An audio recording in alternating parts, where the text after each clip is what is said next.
Hello students, मैं दीपिका सरफराज, पंडित जवाहरलाल नेहरू कला एवं विज्ञान स्नातकोत्तर महाविद्यालय में अतिथि सहायक प्राध्यापक वाणिज्य विभाग में पदस्थ हूँ। आज हम अपने पुराने टॉपिक को ही कंप्लीट करेंगे, जो कि था वितरण माध्यम के चयन पर प्रभाव डालने वाले तत्व, यानी डिस्ट्रीब्यूशन चैनल को जो फैक्टर्स इफ़ेक्ट करते हैं। तो उसका हमने पहला देख लिया था, निर्माता की विशेषताएं, उत्पाद की विशेषताएं देख लेते हैं। अब हम देखेंगे बाज़ार की विशेषताएं और मध्यस्थों की विशेषता। तो चलिए स्टार्ट करते हैं बाज़ार की विशेषता से। Market condition. अब मार्केट की कंडीशन भी फैक्टर, जो मार्केट के जो फैक्टर्स है वो भी मैटर करता है आपके डिस्ट्रीब्यूशन चैनल पे। भाई आपका मार्केट कैसा है, नेचर ऑफ कंज्यूमर कैसा है, वहाँ मार्केट की मतलब कंज्यूमर की संख्या क्या है, या फिर आपके ऑर्डर्स कितने बड़े क्वांटिटीज़ में हैं, ये सब मार्केट से रिलेटेड है। तो जो मार्केट के फैक्टर्स हैं वो भी डिस्ट्रीब्यूशन चैनल के लिए इफ़ेक्ट करता है। उसी फैक्टर को देखकर हम अपने डिस्ट्रीब्यूशन चैनल को चूज़ करते हैं। तो चलिए उसमें सबसे पहला है ग्राहक की प्रकृति, यानी टाइप्स ऑफ कंज्यूमर। यदि उत्पाद का प्रयोग औद्योगिक ग्राहकों द्वारा, यानी कोई इंडस्ट्रियल कंज्यूमर है या इंडस्ट्रियलिस्ट है, क्योंकि कंज्यूमर क्या फर्म भी हो सकता है, संस्था भी हो सकता है, व्यक्ति भी हो सकता है। तो वो उद्योग से जुड़ा हुआ हो अगर, तो वितरण माध्यम कम व सीधे रखने चाहिए, मतलब डायरेक्ट होना चाहिए। लेकिन अगर आपका जो कंज्यूमर है वो औद्योगिक से रिलेटेड नहीं है, वो प्रयोग या जन सामान्य या कोई नॉर्मल व्यक्ति है, तो आप क्या है अपने प्रोडक्ट को नॉर्मली यानी अप्रत्यक्ष रूप से भी भेज सकते हैं। लेकिन अगर औद्योगिक है तो उनको क्या रहेगा, उनको जल्दी से जल्दी डिमांड रहती है प्रोडक्ट की, कि हमको प्रोडक्ट जल्द से जल्द पहुंच जाए। तो इसलिए उसके हिसाब से हमको अपना कंज्यूमर के नेचर के हिसाब से हम अपने प्रोडक्ट का डिस्ट्रीब्यूशन चैनल चुनते हैं। दूसरा है उपभोक्ताओं की संख्या, यानी नंबर ऑफ कंज्यूमर। यदि ग्राहकों की संख्या अधिक से अधिक व भौगोलिक रूप से बिखरे हुए हैं तो आपका वितरण माध्यम अधिक व अप्रत्यक्ष होगा, क्योंकि अप्रत्यक्ष रूप में आप अलग अलग मध्यस्थ रख सकते हैं, अलग अलग होलसेलर, रिटेलर या फिर वितरक, क्योंकि वहाँ अलग अलग जगह में बहुत सारे कस्टमर हैं और आपके ग्राहक की संख्या कम है, तो आप सीधे उनके साथ क्या डायरेक्ट चैनल के थ्रू आप अपना प्रोडक्ट उनको सेल कर सकते हैं। यानी डिपेंड करता है साइज़ पे। साइज़ बड़ा है तो इनडायरेक्ट, क्योंकि आपको बड़े साइज़ में डायरेक्टली सेल करने में दिक्कत होगा, क्योंकि आपको सबको सही टाइम पे पहुंचाना है। तो उसके लिए आप क्या है अलग अलग मीडिएटर्स के थ्रू प्रोडक्ट पहुंचा सकते हैं। लेकिन छोटा है तो क्या करेंगे, आप संख्या छोटी है तो आप डायरेक्ट मिलकर उनको प्रोडक्ट दे सकते हैं। नेक्स्ट है आदेश का आधार। अब भाई साइज़ ऑफ ऑर्डर पे भी डिपेंड करता है कि आप कैसे भेजेंगे। अगर छोटे छोटे मात्रा या फिर बराबर उत्पाद खरीदते हैं तो मध्यमों की संख्या अधिक व प्रत्यक्ष होगी। मतलब अगर छोटे छोटे और बार बार उत्पाद खरीदे जाते हैं तो आप क्या करेंगे, इंटरमीडिएट्स के थ्रू अपना प्रोडक्ट बिचवाएंगे। तो उसके लिए कुल मिला के आपको क्या है इनडायरेक्ट चैनल चूज़ करना पड़ेगा। इनडायरेक्ट चैनल में आपको अलग अलग मीडिएटर्स के थ्रू आप उनको प्रोडक्ट भेजवा सकते हैं कस्टमर तक। लेकिन अगर आपके जो आकार है वो छोटे हैं, ज़्यादा नहीं है, तो आप क्या है डायरेक्ट पर्सनली, मतलब डायरेक्ट सेलिंग के थ्रू भी आप कर सकते हैं। या फिर बल्क में एक ही बार वो जाता है तो भी आप एक तरह से डायरेक्ट चूज़ कर सकते हैं। लेकिन छोटे छोटे और बार बार मंगाएंगे तो आपको दिक्कत हो जाएगी डायरेक्ट भेजने में। अगला है माल उधार बेचने की आवश्यकता। अब आपका जो प्रोडक्ट है वो कैसे सेल ऑन क्रेडिट बेस पे अगर आप करते हैं तब, तो ग्राहकों की खरीदारी की आदतों पर भी माध्यम के चयन पर प्रभाव पड़ता है, यानी जैसे कंज्यूमर खरीदते हैं उसके उनकी आदतों से भी हमारे डिस्ट्रीब्यूशन चैनल पे फ़र्क पड़ता है। फॉर एग्ज़ाम्पल, यदि ग्राहक माल उधार खरीदने के आदी हो और निर्माता ऐसा करने में असक्षम हो तो ऐसे माध्यम का ढूंढना आवश्यक हो जाता है जहां माल उधार बेच सकने योग्य हो, यानी बेचे जाते हो।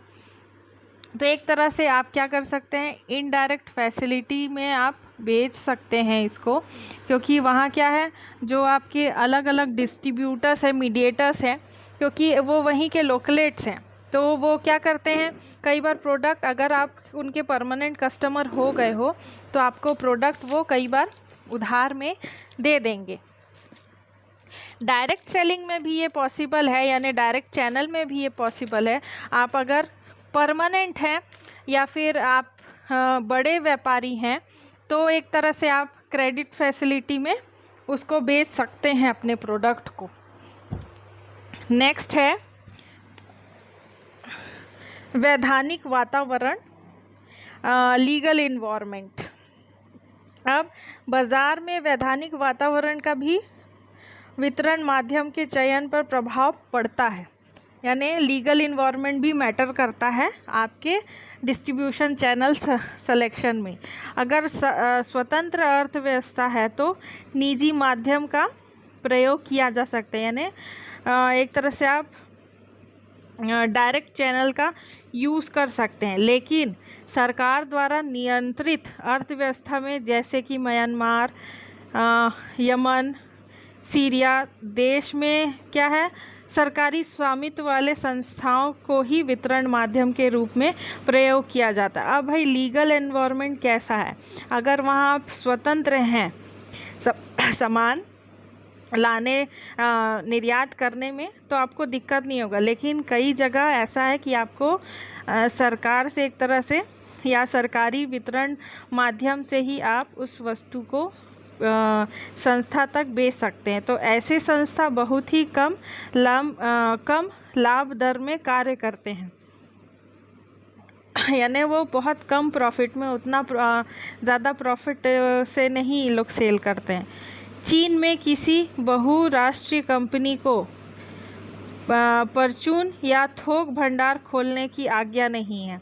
मतलब देखिए, अब जो चीन है वहाँ पे आप जो बहुराष्ट्रीय कंपनियाँ यानी जो ऑल ओवर इंडिया में है, ऑल ओवर कंट्री में है, वो थोक भंडार नहीं खोल सकती। तो लीगल इन्वायरमेंट आपके देश का या जिस देश में आप निर्यात करना चाहते हैं वहाँ का लीगल इन्वायरमेंट क्या है, कैसा है, ये देखना भी बहुत आवश्यक होता है कि वहाँ अगर प्रोडक्ट को बेचने के लिए स्वतंत्रता है, आप वहाँ हर टाइप के प्रोडक्ट बेच सकते हैं मतलब एक नॉर्मल आदेश से, तो उतना दिक्कत नहीं है। लेकिन जहाँ जहाँ पे नियंत्रण है, आपको उस नियंत्रण वाली अर्थव्यवस्था के अनुसार काम करना होगा या अपने वस्तु को बेचना होगा।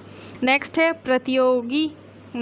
प्रतियोगिताओं की विशेषताएं, कॉम्पिटिटर्स कैरेक्टरिस्टिक्स। वितरण माध्यम का चुनाव प्रतियोगी की नीतियों से भी प्रभावित होता है। भाई हमारे जो कॉम्पिटिटर्स भाई बहन हैं उनकी जो नीतियां हैं वो भी कई बार हमारे लिए प्रभावित करती हो सकता है उनका डिस्ट्रीब्यूशन चैनल और अच्छा हो जिससे हमारे प्रोडक्ट को इफ़ेक्ट पड़ता है। कभी कभी प्रतियोगी द्वारा अपनाए जा रहे माध्यमों का ही प्रयोग करना आवश्यक हो जाता है, परंतु किन्हीं परिस्थिति में भिन्न प्रकार के माध्यम का प्रयोग श्रेष्ठ होता है। अब भाई जैसे मैं बोली कि हमारे कॉम्पिटिटर्स हो सकता है उनके प्रोडक्ट को भेजने के लिए कोई बहुत अच्छा चैनल यूज़ करते हैं, तो हमारा प्रोडक्ट अगर उससे डिफरेंट चैनल से है और मान लीजिए वो नहीं पहुंच पा रहा है, डायरेक्ट से भेज रहे हैं, तो भी जो उसमें अलग अलग टाइप्स है उस पर मैटर करता है हम कैसा डायरेक्ट चैनल में भी कौन सा मीडियम चूज़ कर रहे हैं।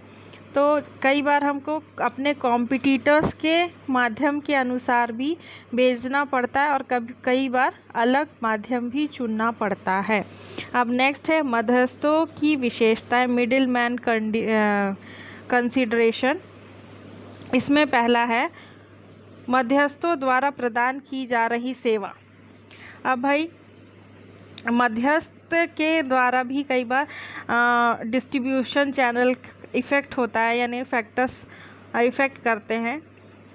अब जो मध्यस्थ द्वारा सेवा प्रदान की जा रही है वो कैसी हो सकती, विभिन्न प्रकार की सेवाएं हो सकती है। कुछ भंडारण की सेवा प्रदान करते हैं, कुछ यातायात की, कुछ सिर्फ विक्रयकर्ता की भी, और कुछ विज्ञापन भी करते हैं। मतलब हर का जो एक्स्ट्रा सर्विस है मिडलमैन का वो अलग अलग तरीके से है। हमें कौन सी वस्तु वितरित करनी है, माध्यम का चुनाव इस पर निर्भर करता है, क्योंकि अलग अलग मध्यस्थ विभिन्न प्रकार की वस्तुओं के वितरण के विशेषज्ञ हैं।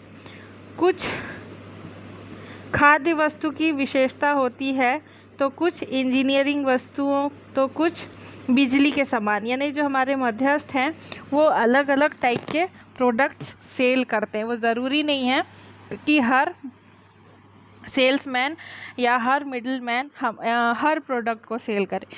कोई खाद्य पदार्थ को ही सेल करने में उसको सेल करने वाली सेवा से जुड़ा होता है, कोई इलेक्ट्रॉनिक सामान से, तो कोई इंजीनियरिंग या फिर औद्योगिक इंडस्ट्रियल सामानों से।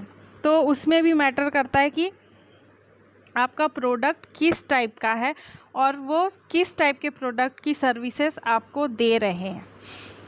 नेक्स्ट है मध्यस्थों की उपलब्धता।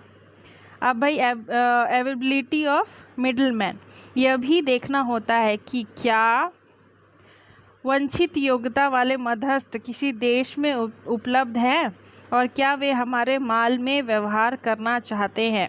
मतलब जो अच्छे योग्यता वाले होते हैं वैसे मिडलमैन हमको मिलेंगे जो हमारे माल को बेचना चाहते हैं। कई बार निर्यातक को मध्यस्थ को चुनने में इसलिए सीमित रहना पड़ता है क्योंकि जिन गुणों वाला मध्यस्थ वे चाहते हैं वो उपलब्ध नहीं हो पाते, क्योंकि हमको मध्यस्थ हमारे प्रोडक्ट के अकॉर्डिंग चाहिए, जो हमारे प्रोडक्ट को प्रॉपरली कंज्यूमर तक पहुंचा पाए, उपलब्ध करा पाए।